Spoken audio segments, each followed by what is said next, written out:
3 बेटे थे और अजीब बात ये कि तीनों का नाम उसने हजर रखा था। वक्त बीतता गया, लेकिन एक दिन जब वो आदमी मौत के करीब पहुंचा तो उसने अपने बेटों को बुलाकर वसीयत की, हजर को विरासत मिलेगी, हजर को विरासत नहीं मिलेगी और हजर को विरासत मिलेगी। और फिर उसकी मौत हो गई। अब तीनों बेटे हैरान थे, आखिर किस 2 हजर को हिस्सा मिलेगा और किसे नहीं। उन्होंने तय किया कि शहर जाकर काजी न्यायाधीश से फैसला करवाएंगे।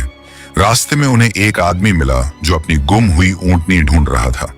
उसने बताया कि ऊंटनी खो गई है। पहले हजर ने पूछा, क्या तेरी ऊंटनी एक आंख से अंधी थी? वो बोला, हाँ। दूसरे हजर ने पूछा, क्या वो एक टांग से लंगड़ी थी? उसने फिर कहा, हाँ बिल्कुल। तीसरे हजर ने पूछा, क्या उसकी पूंछ कटी हुई थी? वो आदमी खुशी से बोला, हाँ हाँ, और फिर जल्दी से बोला, अब बताओ मेरी ऊंटनी कहाँ है? तीनों ने एक साथ कहा, खुदा की कसम, हमें तेरी ऊंटनी के बारे में कोई जानकारी नहीं, हमने उसे देखा तक नहीं। ऊंटनी वाला गुस्से से पागल हो गया। उसे लगा कि तीनों ने ऊंटनी चुरा कर खा ली है। उसने धमकी दी कि वो उन्हें काजी के पास ले जाएगा। तीनों ने कहा, ठीक है, हम भी काजी के पास ही जा रहे हैं।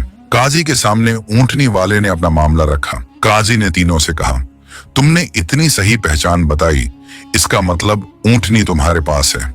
बेहतर है सच मान लो। पहले हजर ने कहा, जनाब ऊंटनी नहीं देखी, लेकिन रास्ते के एक तरफ घास चर गई थी और दूसरी तरफ वैसे ही थी। इसका मतलब था ऊंटनी एक आंख से अंधी है। दूसरे ने कहा, मैंने देखा 3 कदम गहरे थे और चौथा हल्का, इसका मतलब था ऊंटनी लंगड़ी है। तीसरे ने कहा, ऊंट चलते हुए गोबर गिराता है और पूंछ से इधर उधर बिखेर देता है। यहाँ गोबर सीधी लाइन में था तो समझ गया पूंछ कटी है। काजी ने ऊंटनी वाले से कहा, ये लोग बेगुनाह हैं, जाओ। इसके बाद तीनों ने अपनी विरासत वाली उलझन काजी को बताई। काजी ने कहा, आज रात मेहमान खाने में रहो, कल फैसला दूंगा। रात में उन्होंने महसूस किया कि उनकी निगरानी हो रही है।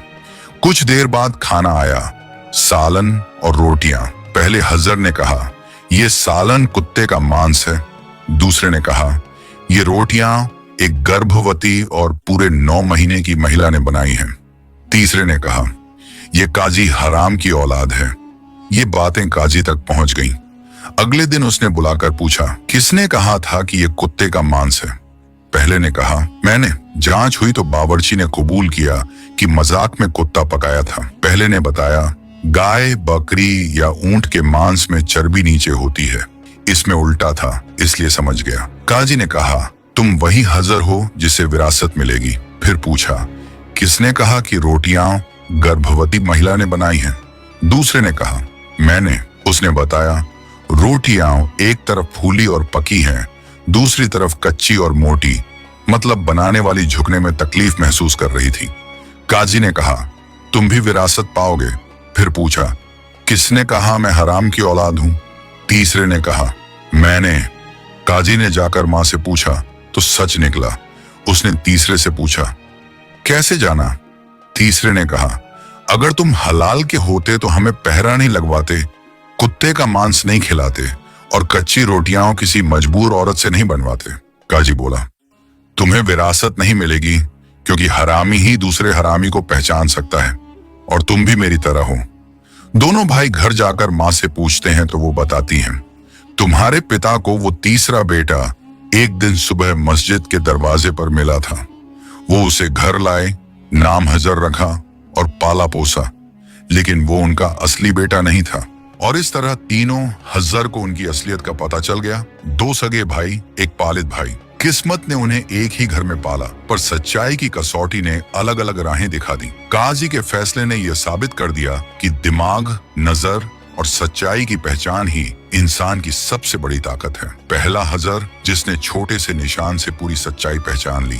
दूसरा हजर जिसने अधूरी पकाई रोटी से एक स्त्री की हालत समझ ली। और तीसरा हजर जिसने इंसान के चरित्र की गहराई को पहचान लिया। जिंदगी में भी ऐसा ही है। हम सबको रोजाना हालात, लोग और मौके मिलते हैं। कभी कभी हमें सिर्फ आंख से नहीं, दिल और दिमाग से देखना पड़ता है।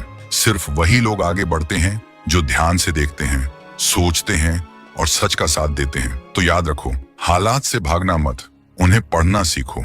निशानियां हमेशा सच्चाई की ओर ले जाती हैं, बस नजर चाहिए